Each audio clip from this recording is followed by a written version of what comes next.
वस्तूंच्या वापराबाबत सालिवलींची तीच कठोर शिस्त. ते सहसा आपली वस्तू दुसऱ्याला वापरायला देत नसत. मग ती वस्तू म्हणजे त्यांचा टीन ओपनर असो की स्टेशन वॅगन, त्यांच्या एकहाती वापराने योग्य निगराणीने त्या वस्तू आपल्या मालकासारख्याच कायम तंदुरुस्त दीर्घायुषी. 30व्या वाढदिवशी तेहमिनानं त्यांना मॉसर बंदूक दिली. तीच ते शेवटपर्यंत वापरत. इतर कोणीही तिला हाताळलंच तर दस्त्याला धर, नळीला धरून वागवू नकोस म्हणून सक्त ताकीद मिळायची. दुर्बीण कॅमेऱ्याच्या बाबतीतही तेच. ओला हात लावायचा नाही. भिंग स्वच्छ करायची, तीही स्वच्छ मऊ सुती कपड्यानं. वापरून झाल्यावर ती स्वच्छ पुसून जागेवर ठेवायची. वस्तू नेमक्या जागी सापडली नाही की त्यांचं पित्त खवळे.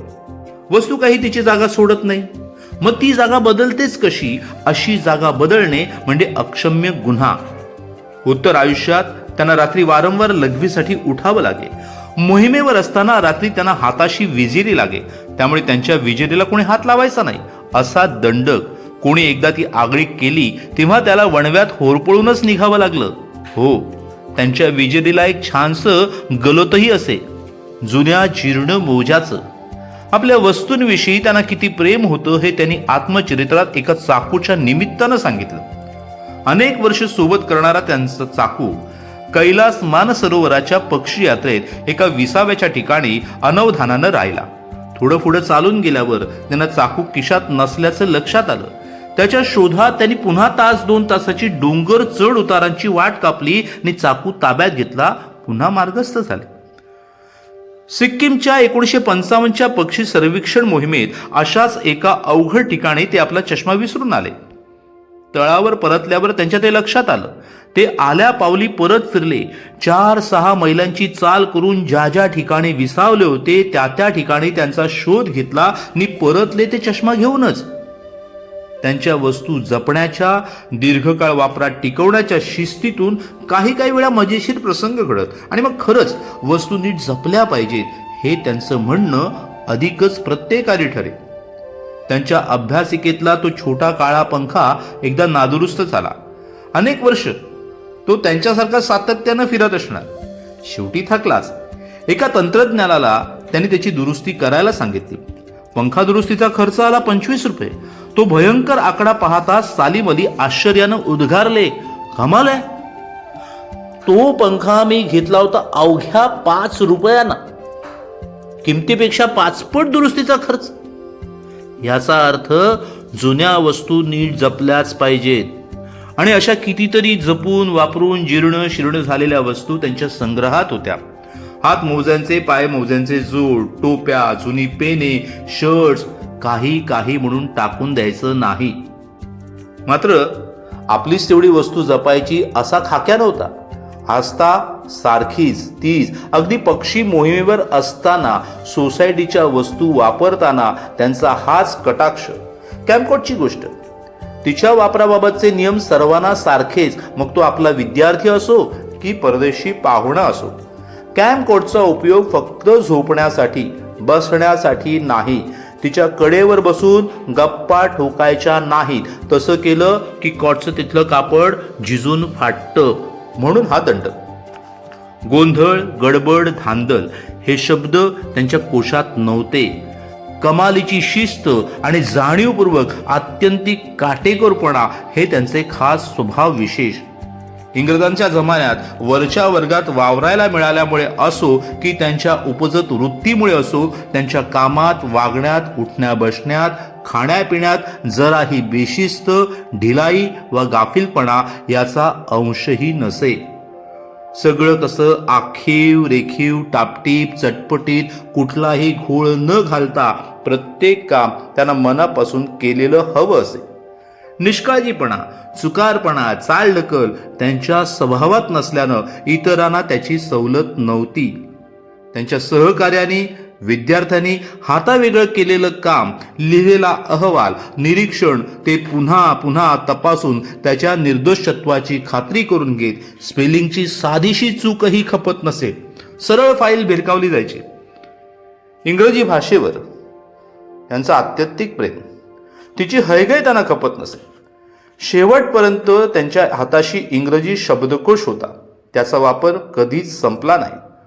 सुंदर अक्षराविषयी त्यांना आदर मिश्रित कौतुक. त्यांचं स्वतःचं इंग्रजीनी उर्दू हस्ताक्षर विलक्षण सुंदर होतं. कोरून अक्षर काढण्यात त्यांना मनस्वी आनंद व्हायचा. नेहमीच्या पक्षी निरीक्षण नोंदीही ते कोरीव अक्षरात टिपायचे. सावकाशीनं एक एक अक्षर वळणदारपणे उमटवत ते लिहायचे. त्यांच्या अक्षराचं वळण अगदी शेवटपर्यंत कायम होतं. अगदी 90त त्यांचा हात थरथरू लागला तेव्हाही ते स्वाक्षरी करताना तिच्यात फरक पडू नये म्हणून कमालीची काळजी घेत. त्यांच्या या अक्षर प्रेमाचा झणझणीत अनुभव अनेकांनी घेतला. MSCच्या अभ्यासक्रमासाठी नाव नोंदवायला म्हणून रॉबर्ट ग्रब सोसायटीत मुलाखतीला हजर झाले. विद्यार्थी पारखून घ्यायला मुलाखतीच्या वेळी सालीम सर जातीनं हजर होते. त्यांनी पहिलाच प्रश्न ग्रबने विचारला, तुझं अक्षर कसं आहे? रॉबर्ट ग्रब यांचं अक्षर सुवाच्य होतं पण सुंदर नव्हतं म्हणून ते उत्तरले, सुंदर नाही. हे उत्तर ऐकता सालीम साहेबांनी मुलाखत घ्यायला बसलेल्या आपल्या सहकाऱ्यांकडे तीव्र कटाक्ष टाकला आणि त्यांना फटकारलं. कोणालाही दाखल करून घेण्याआधी, समक्ष बोलवण्याआधी त्याच्या हस्ताक्षराविषयी खात्री करून घेण्याची गरज वाटली नाही का? कोणत्याही प्रकारची अस्वच्छता त्यांचा मस्तक शूळ उठली. टेबलावर उमटलेली चहाच्या कपाची वर्तुळे सुद्धा त्यांचा पारा चढवायला पुरत. त्यांच्या टेबलावर चहाचा कप नुसता ठेवलेला खपत नसे, त्याखाली रबरी चकती हवीच. ती जागेवर नसली तर कागदाचा तुकडा त्याखाली सरकवत आणि चहा पिऊन पाहुणा गेला की रबरी चकती कुठं गायब झाली म्हणून चपरासाला फैलावर घेत. आचारातील स्वच्छता, शुद्धता त्यांच्या वाणीतही होती. ते प्रसंगी रागवत, चिडत, संतापत, पण म्हणून कधी अपशब्दांचा विटाळ जिभेला होऊ दिला नाही आणि त्या बाबतीत इतरांची आगळीकही सहन केली नाही. वेडी वाकडी भाषा वापरणाऱ्या एका ड्रायव्हरची त्यांनी चांगलीच खोड मोडली. ते विमानतळावरून घरी परतत असताना कोणत्या टॅक्सीत त्यांनी बसावी यावरून 2 ड्रायव्हरात बाचाबाची झाली. सालीम अली टॅक्सीत बसले होते. तिच्या ड्रायव्हरने दुसऱ्याला अपशब्द वापरले. मुक्कामावर पोहोचताच त्यांनी पोलीस आयुक्तांना फोन करून त्या टॅक्सीचा नंबर कळवून तक्रार नोंदवली. त्याचा मोटर चालकत्वाचा परवाना 1 महिन्यासाठी रद्द झाला. ख्यातकीर्त झाल्यावर, सरकारी दरबारी वजन वाढल्यावर, त्यांचं नाव चर्चीला जाऊ लागल्यावर ते असे कडक शिस्तीचे झाले होते अशातला भाग नाही. हा त्यांचा स्वभाव मूळचाच. अगदी 1919 ते 1920 साली ते कोणीही नव्हते तेव्हाही ते असेच होते. वृद्ध अदनान फतेह अलींना त्या प्रसंगाची चांगलीच आठवण आहे. अदनान फतेह अली हे सालीम अलींचे आतेभाऊ. त्यांचा विवाह सालीम साहेबाच्या पुतणीशी झाला. हे नवपरिणीत जोडपं त्यावेळी पार्ल्याला राहत होतं. त्या काळी चर्चगेट ते विरार हा प्रवास BBCI रेल्वेने व्हायचा. साप्ताहिक सुट्टीत सालीम अली पार्ल्याला यायचे. एके रविवारी गाडी पकडताना त्यांची थोडी धावपळ झाली. चर्चगेट स्टेशनवरून गाडी सुटता सुटता ते तिथे पोहोचले. तिकीट काढायला सवड नाही म्हणून ते तसेच गाडीत चढले. गाडी पार्ल्याला फलाटाला लागताच तिकीट तपासनिसाला शोधत सालीम अली त्यांच्या समोर हजर झाले. आपण विना तिकीट प्रवास केल्याचे सांगितले. तिकीट तपासनिसाने दुप्पट आकार लावून त्यांना दंड फरमावला. तो सालीम साहेबांनी तत्काळ अमान्य केला. एकेरी आकार भरायच्या तयारीने ते त्याच्या समोर आले होते. कोणी त्यांना हटकले वा पकडले होते म्हणून नव्हे तर सत्सत विवेकबुद्धीला स्मरून ते हजर झाले होते. पण दोघंही आपापल्या भूमिकांवर जराही हलायला राजी नव्हते. शेवटी हा प्रवासी आपल्याला दाद देत नाहीसे दिसल्यावर तो तपासनीस त्यांना एकेरी भाडे भरा म्हणाला. पण आता सालीम अलीने तेही नाकारलं. तुमच्या सोयीनुसार मी वागणार नाही. तुमच्या वरिष्ठ कार्यालयातच याचा निकाल लावीन. दुसऱ्या दिवशी घरी परतल्यावर त्यांनी रेल्वे खात्याकडे रितसर तक्रार नोंदवली. भरपूर पत्र व्यवहार झाला. आपलं म्हणणं कसं योग्य आहे ते पटवून दिलं. रेल्वेने ते मान्य केलं. मग त्यांनी एकेरी भाडं रेल्वेच्या दप्तरी जमा केलं. प्रश्न पैशाचा नव्हता. प्रश्न होता शिस्तीचा, तत्वांचा. पैसा हे सालीम अलींचं अंतिम ध्येय कधीच नव्हतं. अगदी सुरुवातीच्या काळातही ते तसं नव्हतं. 1935च्या सुमारास काटकसरीनं थोडक्या पैशात जगता यावं म्हणून ते सपत्नीक देहरादूनला गेले आणि तिथेही नोकरी चाकरी व्यापार उदीम न करता पोटा पाण्याची काळजी न घेता आपला मेवणा पक्षांमागे शिंटतोय हे डॉक्टर अल्मा लतिफिना तेहमिनाच्या बंधूंना समजलं तेव्हा त्यांना फार वैषम्य वाटलं. आपल्या मेहुण्याला कुठंतरी चांगल्या ठिकाणी लावावं असं त्यांच्या मनात असतानाच त्यांना खंबाळच्या नवाबाला एक खाजगी सचिव हवाय असं समजलं. त्यांनी तातडीनं सालिम अलींना तार करून लाहोर मुक्कामी मुलाखतीसाठी यायला कळवलं. परंतु त्यावेळी सालिम होते काश्मीरमध्ये पक्षी मोहिमेवर. 15 दिवसांनी ते देहरादूनला परतले तेव्हा त्यांना ती तार मिळाली. तोवर नवाब साहेबांचा मुक्काम लाहोरातून हल्ला होता. सालिम अलींनी डॉक्टर लतिफिना पत्र पाठवून कळवलं की अजूनही आपण मुलाखतीला जावं असं वाटत असेल तर नवाबाने कामाचे स्वरूप, अटी, पगार वगैरे कळवावे. या पत्राला उत्तर आलं नाही. नंतर सालिम अलींनी तेहमिनाच्या बहिणीला सलीमा हिला पत्र पाठवून आपण मुलाखतीस उपस्थित का राहू शकलो नाही ते कळवलं. पुढे लिहिलं होतं, Our further plans are as uncertain and nebulous as ever. There are, as usual, a number of things in the air, all of more or less temporary and ornithological nature, but whether any of them will come to anything still remains to be seen. One has to wait and go on waiting. आपल्या भविष्यातील योजना पूर्वीप्रमाणेच अजूनही अनिश्चित आणि अस्पष्ट आहेत. नेहमीप्रमाणे अनेक गोष्टी सध्या विचाराधीन आहेत. त्या बहुतेक तात्पुरत्या स्वरूपाच्या आहेत आणि पक्षांशी संबंधित आहेत. परंतु त्यापैकी कोणती योजना प्रत्यक्षात यशस्वी होईल किंवा साकार होईल हे अजून सांगता येत नाही. त्यामुळे वाट पाहण्याशिवाय दुसरा पर्याय नाही. वाट पाहत राहावे लागेल. पुढे सालिम अलींच्या लेखणीनं त्यांची आर्थिक स्थिती सुधारली. कर्जाचा डोंगर उतरवला आणि नंतरच्या काळात पुस्तकांच्या रॉयल्टीतूनच त्यांनी पक्षी अभ्यासासाठी, निसर्ग संरक्षणासाठी सोसायटीत निधी उभारले. सोसायटीला पैसा दिला, सोसायटीसाठी पैसा जमवला आणि तो कसा खर्च करावा याचा आदर्शही घालून दिला. पैशापाठी ते धावले नाहीत, पण त्याची किंमत त्यांना होती. त्यामुळेच त्यांच्या वापराबाबत ते अत्यंत काटेकोर होते. एकेका रुपयाच्या हिशेबासाठी ते सोसायटीच्या खजिनदाराला छेडत स्वतःची खात्री पटवून घेत आणि मगच जमा खर्चावर सही देत.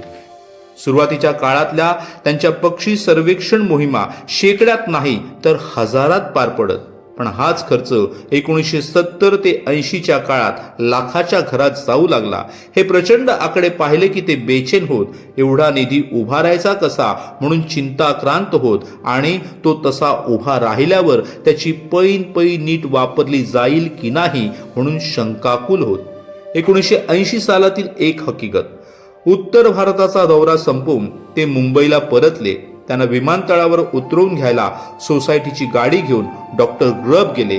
संध्याकाळची वेळ, मुंबईचे रस्ते वाहनाने तुडुंब भरून वाहत होते.